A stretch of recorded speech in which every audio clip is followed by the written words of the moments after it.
저는 건강을 위해서 운동하는 것 중에 하나가 등산이 있습니다. 등산에 하다 보면 모르는 산에 올라갔을 때 먼저 가신 분들이 나무에다 걸어놓은 것이 있습니다.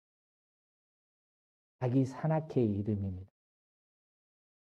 근데 그거는 자기 PR이기도 합니다만은 뒤에 오는 사람들에게 리더해주는, 인도해주는 길이더라고요.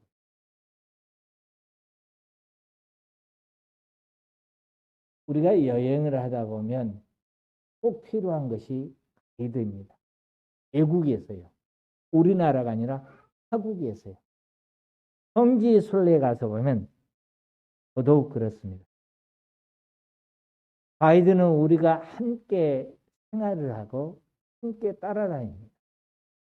그리고 가이드는 곳곳에서 우리를 인도해 줍니다.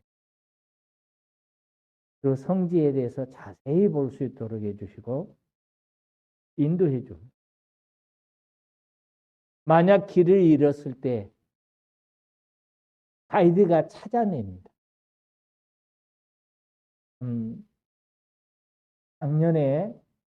작년 초에 제가 성지순례를 다녀왔는데 그때 우리 일행 중에 한 목사님이 사진 찍기를 좋아해요. 사진을 찍다가 그 성지에서 사진을 찍다가 앞서가는 일행을 놓쳐버렸어요. 그래서 길을 잃었습니다. 그런데 그 단일한 지역이었는데 그곳에서 어떤 면에서 보면 그것은 숲속길이에요. 그래서 길을 잃어버리면 찾아내기는 너무 어렵습니다. 함께했던 가이드가 길을 잃어버린 함께하는 일행이 있다는 것을 잃어버렸던 일행이 있다는 것을 알고 당황하더라고요. 왜냐하면 여기서 찾기는 잘못 찾으면 하루 종일 여기서 얘기해야 안 돼. 근데 이 길을 잃어버린 목사님도 좀 지혜로워가지고 길을 찾아 나가는데 어디로 갔냐면 첫 출발지로 그냥 돌아가서 출발지에서 대기하고 있어요. 그래서 그걸 잘 찾았습니다. 제가 말씀을 시작하면서 등산을 하면서 등산 곳곳에 나무에 붙어 있는 그 인도하는 띠를 이야기했습니다. 우리는 우리가 걸어가는 인생길을 두 번 걸어가지 않습니다. 처음 걸어갑니다. 여러분이 처음 걸어가는 이 인생길에 여러분의 앞길을 띠처럼 길을 보여주고 제시해 주는 것이 있습니다. 성경 말씀입니다. 그래서 말씀은 시편 119편에서 내 길에 빛이여 내 발의 등불이라 라고 했습니다. 믿으십니까? 안 믿으시나요? 말씀이 여러분의 인생길에 빛이 되기를 소망합니다. 등불이 되기를 소망합니다. 그래서 늘 말씀이 여러분이 걸어가야 그 길을 제시해 줄 때마다 그 띠를 보면서 그 말씀을 바라보면서 걸어갈 수 있기를 주의 이름으로 축원합니다. 그런데 또 하나 있습니다. 우리가 걸어가는 인생길을 인도해주는 낯선 길을 갈 때마다 붙들어주고 기도해주고 도와주는 분이 계십니다. 한 걸음 한 걸음 단계를 이끌어 가신 분이 계십니다. 바로 하나님, 성령님이 함께 하신 줄 믿으시기 바랍니다. 마치 구약 이스라엘 백성들이 애굽에서 나왔습니다. 광야길을 걸어갑니다. 우리가 광야하면 풍경이 거의 같습니다. 모래입니다. 사막이에요. 가도 끝이 없습니다. 그러면 어디로 가야 할지 방향을 잃어버릴 때가 너무 많아요. 그죠? 근데 거기에 필요한 것이 뭐죠? 가이드예요. 지형이 똑같은데도 그 가이드는 그곳을 정확히 보고 걸어갑니다. 그리고 인도해 갑니다. 마찬가지로 이스라엘 백성이 애굽에서 나와서 가나안 땅을 향해서 갈 때 늘 인도했던 분이 계십니다. 성령님이신 하나님께서 그들의 앞길을 낮에는 구름 기둥으로, 밤에는 불 기둥입니다.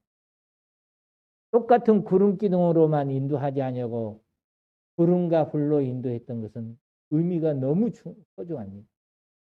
우리가 잘 이해할 수 있도록 사막입니다. 사막은 낮에는 너무 뜨거워서 견딜 수 없습니다. 그렇기 때문에 구름 기둥이 그들을 앞에서 인도했다는 것은 뜨거운 태양빛을 가려줬다는 것입니다. 또 하나 불입니다. 사막의 특징이 낮에는 덥습니다. 그런데 밤에는 너무나 또 춥습니다. 불기둥이 되었다는 것은 온화한 따뜻한 난로처럼 인도해 주셨다는 겁니다. 우리 하나님은, 우리 성령님은 우리를 이처럼 인도한 줄 믿으시기를 주의 이름으로 축원합니다. 성령님께서 우리를 어떻게 인도하십니까? 믿음의 자리로 인도하십니다. 말씀을 풍성하게 먹고 신앙이 자라는 것이 자랄 수 있도록 인도해 줍니다.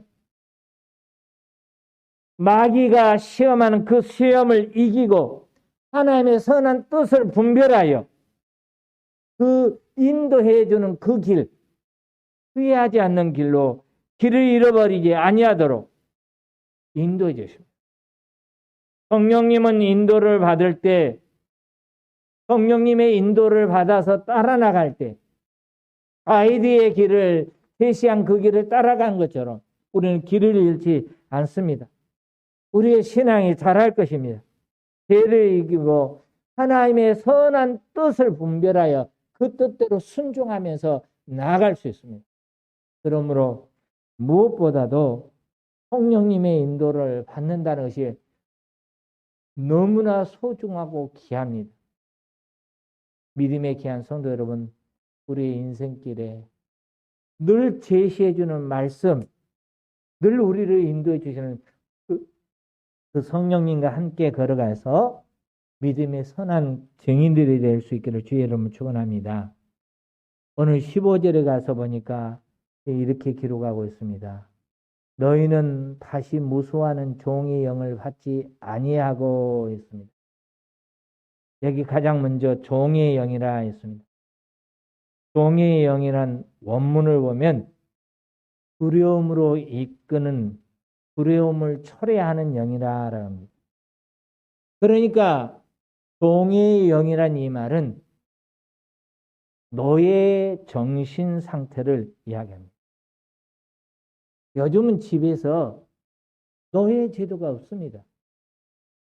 미국에서도 노예 제도가 있었으나 노예 제도를 링컨 대통령을 통해서부터 해방됐습니다. 그래서 노예가 없습니다. 그런데 옛날에는 노예는 개나 다른 짐승처럼 취급했습니다. 사람들이 개를 키울 때 목에 쇠사슬을 메어놓은 것처럼 도망가지 못하도록 노예는 밤마다 쇠사슬에 묶입니다. 노예는 사람입니다. 그런데도 인격을 인정받지 못하고 사람 취급받지 못했습니다. 행동이 느리면 행동이 느린다고 두들겨 맞습니다. 그뿐만이 아닙니다. 마음에 들지 않으면 노예 시장에 갖다 팔아버립니다. 그리고 주인의 마음에 맞는 사람을 데려옵니다. 노예는 누가 부르기만 해도 그래서 두렵습니다. 노예를 주인이 부를 때 두렵고요. 주인의 손이 올라가면 두려워요. 맞을까 봐서. 그런데 여기 15절에 두려움이라 했습니다. 이 두려움이란 것은 하나님을 경외하는 것이 아닙니다. 인간의 정서적 속박으로 움츠리게 만드는 공포감입니다. 하나님으로부터 나온 것이 아닙니다. 하나님은 우리에게 주신 것은 두려워하는 마음이 아니요. 하나님이 우리에게 주시기를 원하는 것은 두려워하는 마음이 아니에요. 그러면 언제부터 인간의 마음속에 이 두려움이 임하기 시작했습니까? 아담과 하와가 선악과를 따먹을 때부터입니다. 아담과 하와가 선악과를 따먹고 범죄했을 때 그들의 마음속에 두려움이 임했습니다. 그래서 그들은 벗었으므로 두려워하여 숨었나이다라고 했습니다.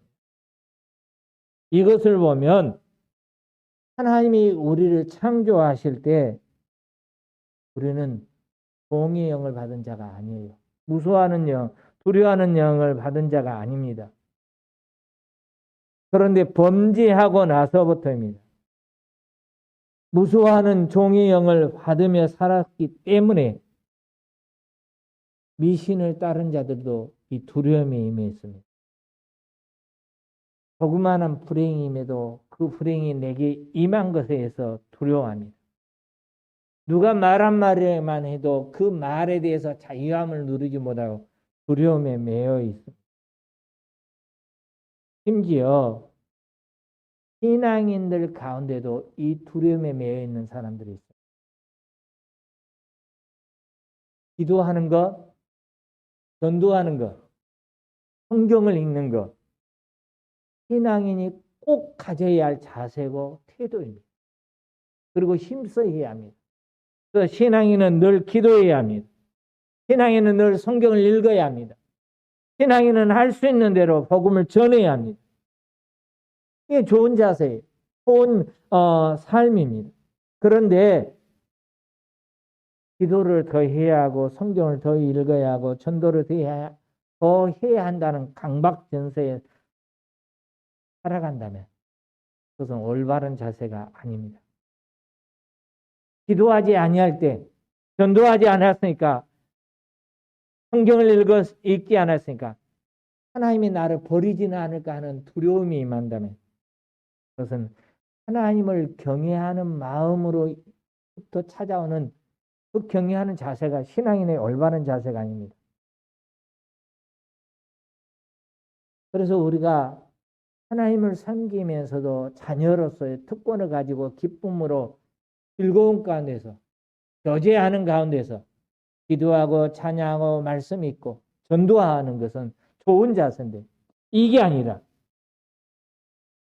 혹시 이러다가 하나님 앞에 영원히 버림받지는 않을까? 이 두렵고 무서운 가운데 행한다는 것은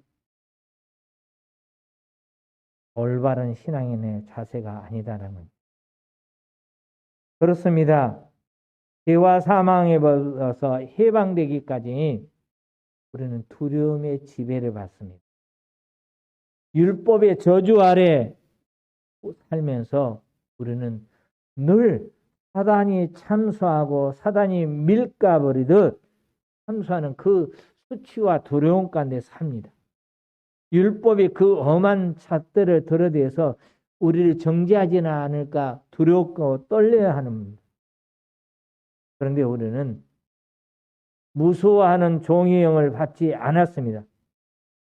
하나님은 우리를 양자의 영을 주셨습니다. 양자의 영은 성령님이 우리 마음에 임하는 영입니다. 우리가 지난주에 양자에 대해서 나누었습니다. 양자라는 것은 무엇입니까? 대개 보면 양자를 갈 때 가난한 집에서 부잣집으로 갑니다. 양자를 가면 그 다음부터는 견학 생활과 다릅니다. 부잣집의 것이 모두 다 자기의 것이 됩니다. 그 가정에 임합니다. 심지어 네로 황제처럼 아버지가 죽으면 왕위도 물러받을 수가 있습니다. 우리는 하나님의 자녀로 만들어주는 영, 예수 믿고 하나님의 자녀가 됐을 때 성령님께서는 진정으로 마음의 평화와 안식을 주십니다. 이제는 더 이상 구원받기 위해서 우리 자신을 몰아붙일 필요가 없습니다. 하나님께서 우리에게 은혜를 주시되 버리지 아니한다는 확신 가운데 살아갈 수 있기를 주의 이름으로 축원합니다. 양자의 영을 받은 자가 누린 축복이 무엇입니까? 오늘 15절에 가서 보니까 양자의 영을 받았으므로 우리가 아빠, 아버지라 부르짖는다 했어요. 여기 아빠, 아버지라 했습니다. 하나님을 아빠라, 아버지라 부를 수 있는 사람 성경에 없어요. 하나님 마음에 합한 종, 하나님과 늘 함께 했던 그 모세도 또 다윗도 하나님을 아바, 아버지라 부르지 않았습니다. 오직 하나님을 아빠, 아버지라 부를 수 있는 분은 독생자 예수 그리스도입니다. 그래서 겟세마네 동산에서 기도할 때 아빠, 아버지라 했습니다. 그런데 예수 그리스도를 믿는 저와 여러분이 예수님처럼 하나님을 향해서 아바, 아버지라 부를 수 있습니다. 아빠, 아버지라 부를 수 있습니다. 왜냐하면 성령님께서 양자의 영으로 우리 가운데 찾아오셨기 때문에, 우리는 하나님의 자녀가 됐기 때문에. 그래서 피조물에 불과했던 우리가 예수를 인하여, 성령으로 인하여 양자의 영을 받았습니다. 만왕의 왕이시고 천지 만물을 창조하신 거룩하신 하나님을 아빠, 아버지라고 부를 수 있는 것입니다. 어떤 면에서 이보다 더 큰 축복이 없습니다. 하나님을 향해서 아버지, 아빠, 아버지, 얼마나 귀한지 모릅니다. 성경에서 아바, 아버지라 했습니다. 아바라는 단어는 아람어의 아빠라는 단어입니다. 그러니까 하나님을 아버지로 부를 수 있는 권리, 그만큼 가깝다는 거예요. 배벌의 아버지를 두는 것도 귀하고 축복이에요. 우리 잘 알죠? 우리나라의 이재용 씨. 제 친한 친구의 목사의 이름도 이재용이에요. 근데 그분이 아니라 동명이인, 지금 교도소에 들어가 있는 삼성의 이건희 씨의 아들 이재용 씨.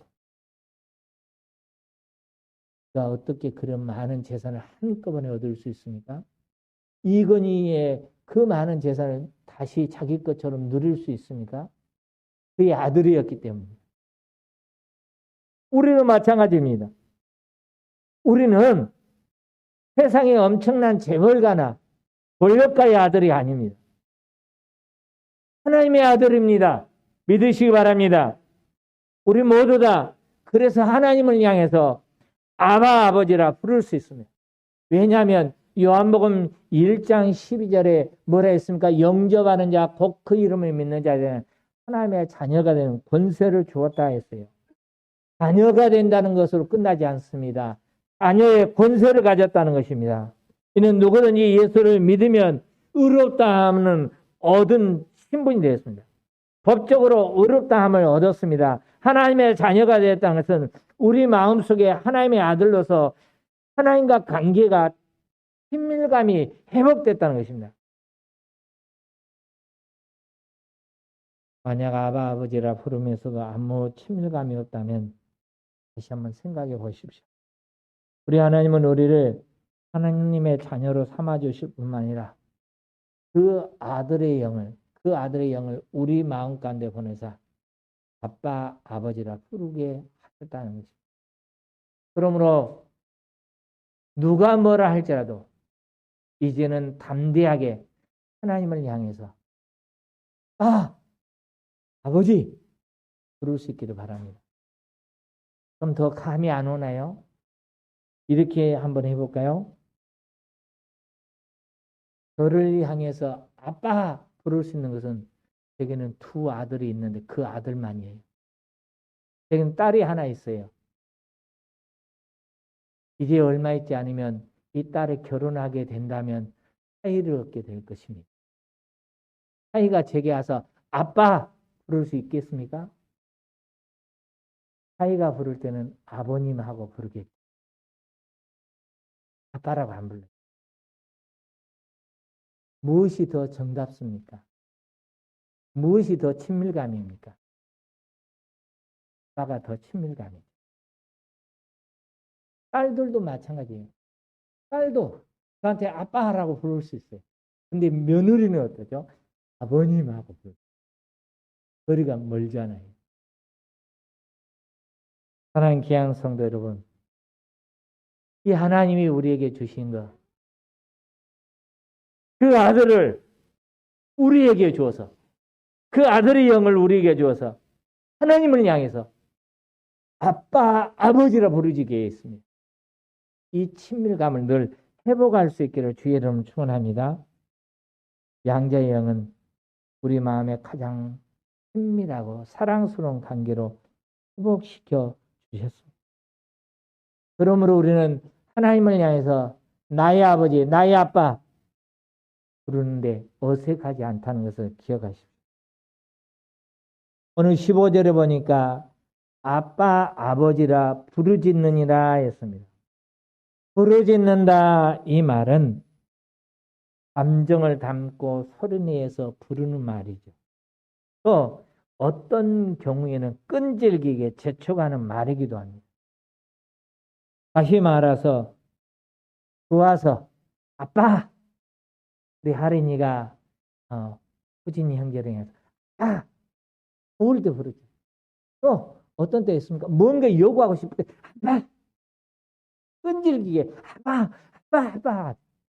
그러니까 여기 우리가 하나님을 향해서 좋아서 내 감정을 표현할 때 아빠라고 할 수, 내가 뭔가 원할 때 아빠라고 부를 수 있죠. 급해서 부르는 소리도 있습니다. 어려움이 됐을 때 힘들 때 두려워 떨면서 부를 수도 있어요. 그러므로 아바 아버지라 부르짖는 것은 하나님을 향해서 찬송하는 것이고 행복에서 부르는 즐거움에 하나님을 부르는 이름입니다. 하나님을 아바 아버지라 부른 사람은 늘 그 마음에 형용할 수 없는 평안이 찾아온 줄 믿으시기를 주의 이름으로 축원합니다. 또 하나 재미난 거 있어요. 부르짖다 이 말에는 우리가 쉽게 이해할 수 있도록 기도가 담겨져 있어요. 양자의 영을 받아 하나님의 자녀가 된 우리는 하나님을 아빠 아버지라 부를 수 있습니다. 하늘에 계신 아빠 부르짖을 수 있습니다. 죄와 사망에서 해방되어서 양자의 영을 받은 우리는 하나님을 아바 아버지라 부를 수 있습니다. 부르짖어 기도할 수 있는 특권이 있다는 것입니다. 그래서 예수님께서 이 기도의 특권을 우리에게 활용하라고 하시면서 너희는 이렇게 기도하라.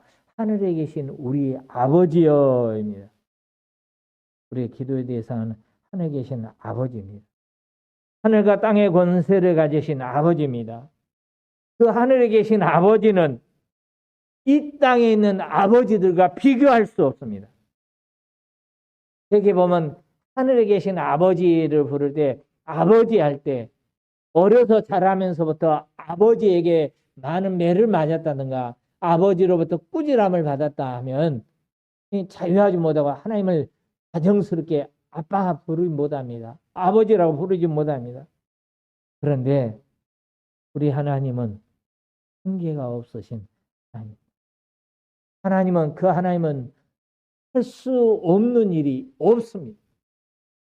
나는 여호와여 모든 육체의 하나님이라 내게 할 수 없는 일이 있겠느냐 믿으시기 바랍니다. 우리는 다시는 못 먹고 힘들어도 자기 자식에는 좋은 것을 주기를 원합니다. 귀한 것을 나누기를 원합니다. 마태복음 7장 11절에서도 악한 자라도 자식에게 좋은 것을 줄 알거든요 했어요. 하물며 하늘에 계신 너희 아버지께서 구하는 자들에게 좋은 것을 주시지 않겠느냐라고 합니다. 사랑하는 믿음의 귀한 성도 여러분, 우리가 기도할 때마다 우리 하나님이 우리의 기도에 응답하지 아니한다고 낙심하거나 좌절하지 마십시오. 자식은 아버지에게 도움을 구하고 자신의 필요를 구할 수 있는 특권을 가지고 있습니다. 자식이 아버지에게 도움을 구하고 필요를 구하는 것은 부끄러운 일이 아닙니다. 그것은 자식이기 때문에 할 수 있습니다. 저와 여러분은 하나님의 자녀인 줄 믿으시기를 주의 이름으로 축원합니다. 그렇다면 하나님의 자녀다면 이제는 하나님의 자녀답게 당당하게 하나님께 부르짖 즐겁고 기쁠 때는 하나님을 향해서 춤을 추면서 기쁨의 감격스러운 고백 아빠를 부를 수 있기를 바랍니다. 우리의 마음을 쏟아낼 때 우리의 상한 마음을 쏟아낼 때 다른 사람은 못해도 자식인 하나님의 자녀인 우리는 부르짖을 수 있다는 것을 기억할 수 있기를 주의 이름으로 축원합니다. 그렇다면 저와 여러분이 죄와 사망의 법에서 해방돼서 하나님의 자녀가 되었다는 것, 무수하는 종의 영을 받지 아니하고 양자의 영을 받아 하나님을 아바 아버지라 부를 수 있는 것, 내가 하나님의 영을 받아서 하나님의 자녀가 되었다는 것을 누가 확신시켜 줍니까? 오늘 16절 보세요. 성령이 친히 우리 영과 더불어 우리가 하나님의 자녀인 것을 증언하시나니. 성령님께서 우리 영과 더불어 내가 하나님의 자녀인 것을 증거한다 했습니다. 내가 하나님의 자녀라는 사실을 사람이 보증해 준 것이 아닙니다. 내 안에 계신 성령님이 하나님의 영이신 성령님께서 우리 영으로 더불어 내가 하나님의 양자의 영을 받은 것, 하나님의 자녀가 되었다는 것을 확증시켜주고 증거해주고 가르쳐주신다는 것을 믿으시기 바랍니다. 만일 사람이 내가 하나님의 자녀라는 것을 보증해 준다면 어떨까요? 사람은 유한합니다. 영원하지 않습니다. 그 사람이 죽으면 어떻게 됐습니까? 보증해 주겠다 했는데 그 사람이 죽어버리면 누가 해주겠습니까? 사자성어 중에 조속지변이라는 말이 있습니다. 아침과 저녁에 생각이 다르고 마음이 다르다는 겁니다. 바뀐다는 겁니다. 그런데 그보다 더 쉽게 우리 사람의 마음이 자꾸 바뀌는 것을 표현해주는 용어가 있습니다. 사람은 화장실 갈 때 마음이 다르고 화장실 갔다 나올 때 마음이 다르다는 겁니다. 그만큼 쉽게 바뀐다는 겁니다. 어떻게 이렇게 잘 변하는 사람이 내가 하나님의 자녀라고 확증시켜 주겠습니까? 불안하죠. 그런데 내가 하나님의 자녀임을 내 안에 계신 성령님께서 나의 영으로 더불어 내가 하나님의 자녀임을 확증시켜 준다는 것입니다. 동시에 또 하나 있습니다. 내가 하나님의 자녀다는 것을. 여기 오늘 16절에 보니까 성령이 우리가 하나님의 자녀인 것을 증거해 준다 했어요. 또 하나 뭡니까? 우리 영과 더불어. 사람은 육으로만 창조된 존재가 아닙니다. 사람은 하나님께서 사람을 창조하시고 그 코에 생기를 불어넣었다 했어요. 영혼입니다. 영혼을 불어넣어줬어요. 근데 우리 영혼은 성령님과 함께 할 때 기뻐 뛸 수 있어요. 마치 예수를 잉태했던 마리아가 엘리사벳을 잉태했던 세례 요한을 잉태했던 엘리사벳의 가정에 갔을 때 엘리사벳의 가정에 갔을 때 그 여인의 태중에서 어린 이제 6개월 된 세례 요한이 태중에서 뛰어놀았던 그 기쁨, 그것처럼 우리의 영은 성령님께 함께하고 성령님의 이끌림 받고 영적으로 풍요로워질 때 내가 하나님의 자녀이라는 것을 더 확실히 느껴집니다. 우리의 영이 조금씩 그리스도를 닮아갈 때 우리 영이 증언합니다. 우리가 하나님의 자녀임을 확증시켜 준다는 것입니다. 성령님께서 우리에게 그리스도의 구원의 사역을 생각나게 하시고 확실하게 깨닫게 해주시고 그래서 성령님께서 우리가 하나님의 자녀라는 보장을 확 해줍니다. 누구도 변개할 수 없는 보장.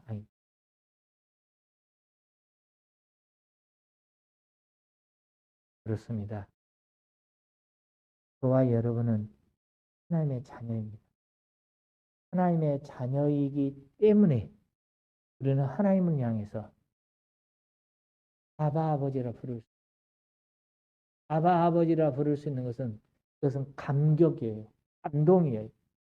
친밀감이에요. 누가 뭐래도 나와 하나님과는 친밀한 관계라는 것을 제가 실을 주의 여러분 축원합니다. 이 말씀을 정리해 볼까요? 하나님의 사랑을 입은 상속자인 저와 여러분. 누가 하나님의 사랑을 입은 상속자입니다. 자녀입니다. 자녀이기 때문에. 그래서 이 상속자 부분에는 다음 주에 좀 말씀을 나누기로 원합니다. 조금 더 충실히 준비해서. 이제 하나님의 자녀입니다. 내가 하나님의 자녀가 돼서 하나님을 아버지라 부를 수 있어요. 하나님의 아버지라 부를 수 있는데 내가 하나님의 자녀임을 확증시켜주고 가르쳐주고 증거해 주시는 이는 사람이 아니라 어떤 외적인 증거가 아니라 성령님이 증거해 줘.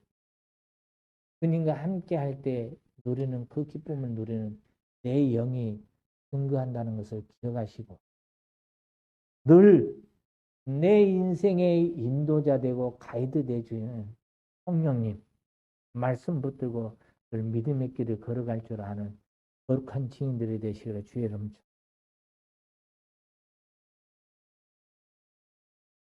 이제는 우리의 구원자 되신 아버지 하나님의 은혜가 우리를 위해서 십자가에 죽기까지 사랑해 주신 그 예수 그리스도의 사랑이 오늘도 내 안에 와서 내가 하나님의 자녀임을 확증시켜주고 인치어 주시며 증거하시는 성령님의 그 역사가 하나님의 자녀로서 하나님과 더불어 친밀한 관계를 회복해 가기를 원하는 믿음의 자녀들이 가정이에 생업이에 직장이에 사업장이에 이제로부터 영원까지 함께 계실지어다. 아멘.